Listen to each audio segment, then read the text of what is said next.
Welcome to the New Energy Events Series. My name's Mike Bennett, and it's my absolute pleasure to introduce Stephanie Leishman, Training Advisor, Training Services New South Wales, Central and Northern Sydney. So welcome, Steph.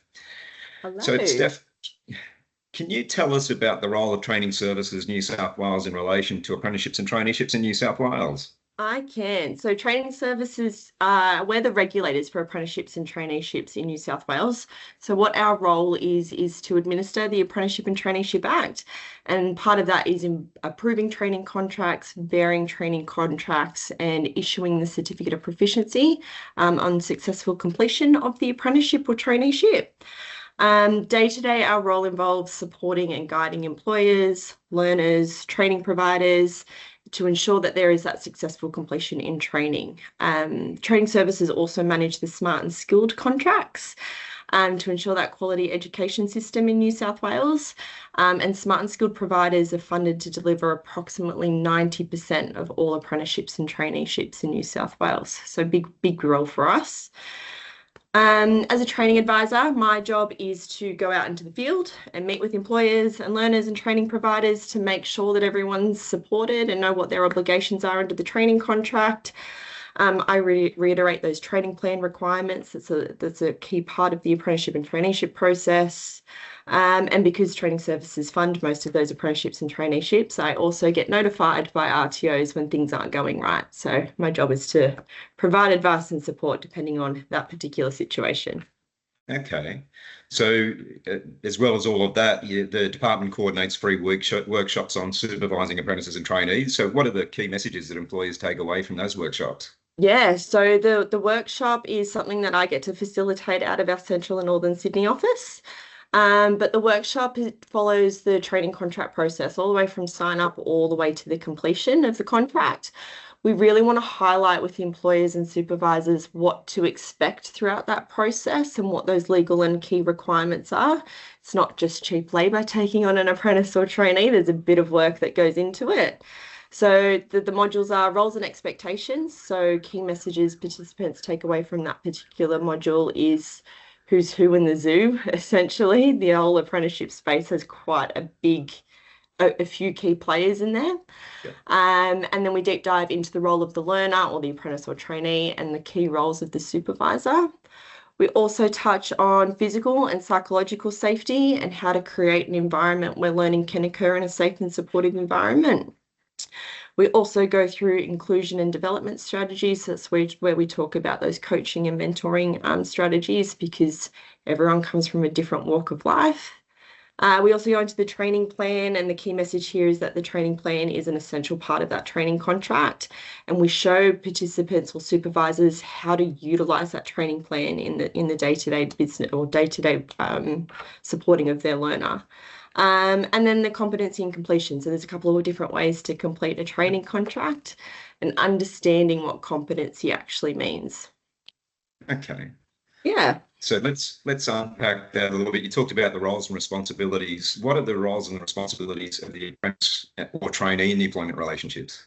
Yeah, so this is one of the first activities we dive into in the workshop. We get participants to think about what their ideal candidate looks like or flip what their worst candidate looks like. But by signing the training contract, learners are agreeing to make every effort to successfully undertake the skills and knowledge of that vocation, and that they're going to complete their qualifications. So to do this, learners need to follow all employers' instructions, safe and lawful instructions. They're bound by the Apprenticeship Act and the training plan and their training contract, but they're also bound by their company policies and procedures. So making sure they're understanding when they need to submit timesheets, how to appropriately notify leave, party shirts on Fridays, whatever it is. They've got to follow those company policies and procedures. The learners also have to contribute to a safe and supportive environment. It's not all just the employer's job or the supervisor's job. So, and also part of that is undertaking their formal training. That's a requirement of the apprenticeship or traineeship. So they need to utilise their release time that employers are providing them. So it's not like they're just sitting there on their phone going through or sitting in there on their phone while the teacher's talking at them. They're actually getting through the coursework and participating. Learners also need to show that they're progressively understanding their skills or making progress towards the whole competency of that vocation. So, for example, like a first year would start to identify the tools that they need on job sites. The second year, they're learning how to use those particular tools, but by third year and fourth year, they know which tool does which job for which particular task. So, yeah. So you touched on the training plan. So what role does the training plan play in the apprenticeship employment arrangement? Yeah, so every apprentice or trainee gets a training plan when they sign into a training contract. It's a legal requirement under the Apprenticeship and Traineeship Act, but basically it outlines every unit of competency that the learner will undertake throughout their apprenticeship or traineeship, and it describes the formal and on-the-job training and the skills that are required for them to obtain that qualification. An employer has a really important role in that training plan. It's not just something that they should be signing and forgetting about and leaving it to the training provider to do that formal training. So the employer needs to provide an on-the-job training experience for each of those units of competency and progressively signing off on that training plan. So basically that means an employer has a role to create an environment, not only that does that learning occur in a safe and supportive environment, but they're motivated to teach their learner about what the skills are in that vocation and provide that constructive and positive feedback throughout the course of the apprenticeship. And there are legal requirements, not a government department without those legal requirements. So the RTOs, the training provider, the employer and the learner all need to agree on what that training plan looks like.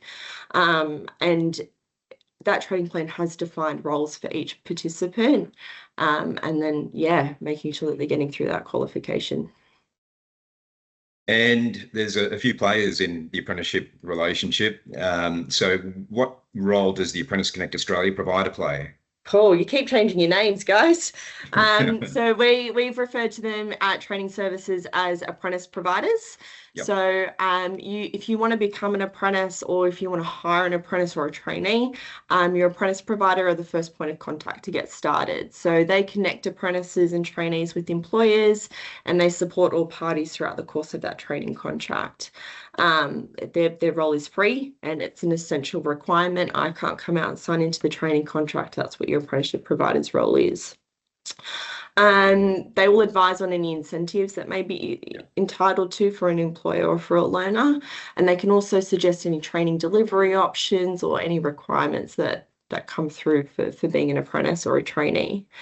Your apprenticeship provider signs you into your training contract and signs a training plan proposal document. That's basically your booking sheet to your training provider. And then they lodge it with training services. And training services work really closely with all of our apprenticeship providers to make sure that all of the guidelines and policies and procedures are followed. So if we need further information when we're assessing a training contract, we generally reach out to your apprenticeship provider to obtain that for us on your behalf. Okay. So circling back to the workshop, so what are some of the tips that you give on effective supervision and coaching? Yep. So everyone has their own unique life experiences and their own unique skills that they bring to a team. It's important that we encourage employers to think of everyone as on a case-by-case basis and build that rapport with their learner. So that ensures that you can tailor your coaching and supervision style to meet their needs so that you've got that successful completion at the end. We know if we can get them through their first year of their apprenticeship or traineeship, they're more likely to stay and then become that productive team member. So we know that learning isn't necessarily a linear process, so it's important to understand where your learner is at all times in terms of their understanding of job tasks and the skills. But we also want supervisors to consider the types of instructions they give. For someone, you might need to break that task into really step-by-step processes, whereas you might have someone who, understands things a little bit quicker or has experience, so you don't have to break it down step by step. In that way. There are some legal requirements though for supervision and of apprentices and trainees, and training services need to be satisfied that these are met. So we provide these workshops to ensure that supervisors are aware of their legal requirements. So some of the questions we ask employers, particularly at the sign-up process, is the level of supervision to ensure that it ensures that there's adequate health and safety processes in place. is the level of supervision sufficient to provide that meaningful on-the-job training, particularly when they're completing those complex or high-risk activities? Is that level of supervision sufficient to adequately monitor the apprentice's progress throughout the course of their training contract? And is there someone who's responsible in the workplace who, other than the apprentice or trainee, who has the authority to deal with customer complaints? Because that can be quite confronting particularly for our younger learners. And on top of that, employers need to have the skills and knowledge in that vocation themselves. There's no point in me walking onto a job site and saying, yep, everything's okay, and deem someone competent because I don't have those skills or that experience myself. And then some vocations have licensing requirements. So your apprenticeship provider or your Australian Connect apprentice provider can advise on that information. But that's all outlined in our vocational training orders and our commissioner information bulletins. So yeah. Okay. And the workshop also speaks to different learning styles for apprentices. Can you talk to that? Yeah, so as I mentioned, everyone learns and interprets information differently, and this can change depending on the scenario or that job task or an environment. If your apprentice or trainee learns differently from you, how do you bridge that gap? So in the workshop, we dive into what it means to be a visual learner, an auditory learner, or a kinesthetic learner, so hands-on learner, and how to best present or instruct learners in these different areas. On top of those learning styles, we also have different communication styles that might change depending on particular scenarios. So it's important to understand if your learner is, a little bit more fragile or, likes to build those relationships, they're an amiable learner.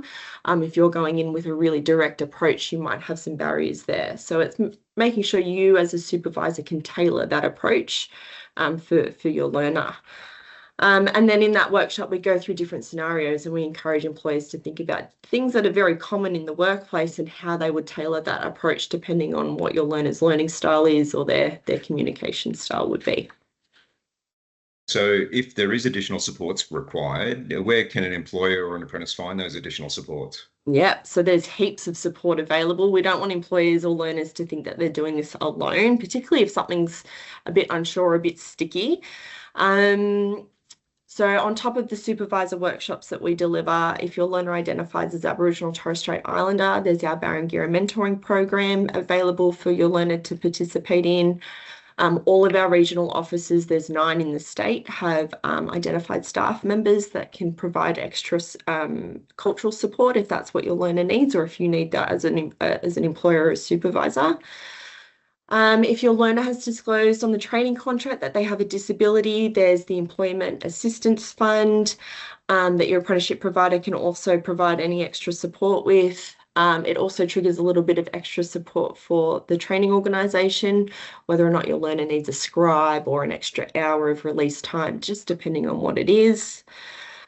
Training Services also has the Bert Evans Apprenticeship Scholarship for any apprentices who have experienced personal hardship. There is some eligibility criteria that applies. And Training Services can also provide financial assistance for apprentices or new entrant trainees who have to travel more than 120 kilometres for the purposes of formal training to attend, like whether it's once a day or block release. And again, eligibility criteria apply. On top of that, you've got your apprenticeship provider that can advise can provide extra support on any of those training solutions that you might have, or if you need to upskill any of your staff.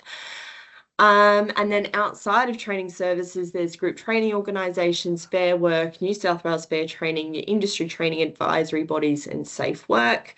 And then if you need some mental health support services, there's Beyond Blue, Lifeline, and Headspace, just to name a few. I think what we kind of want to get out for employers is you don't have to do this alone. Yeah. Just give us a call and if we don't have the answer, we'll definitely point you in that right direction. Yeah, and obviously those supports, they're replicated across all jurisdictions, not just New South Wales. So you underscore the importance of work health and safety in the workshops, obviously. So what advice do you provide to supervisors and apprentices in respect to work health and safety? Yeah, so that's one of the key requirements of an employer's obligation is to ensure that learning occurs in that safe and supportive environment. Employers and supervisors have a duty of care. We know that I've got a stat, 36% of apprentices and trainees are under the age of 19. So on top of training services coming out and monitoring all under 18 contracts, we encourage supervisors to make safety part of that conversation, and manage and be aware of risks for both young and older apprentices and trainees, and match those job tasks with that learner's skill set. Yeah. We encourage supervisors to review their safety policies and procedures regularly and how they might apply to their apprentice or trainee.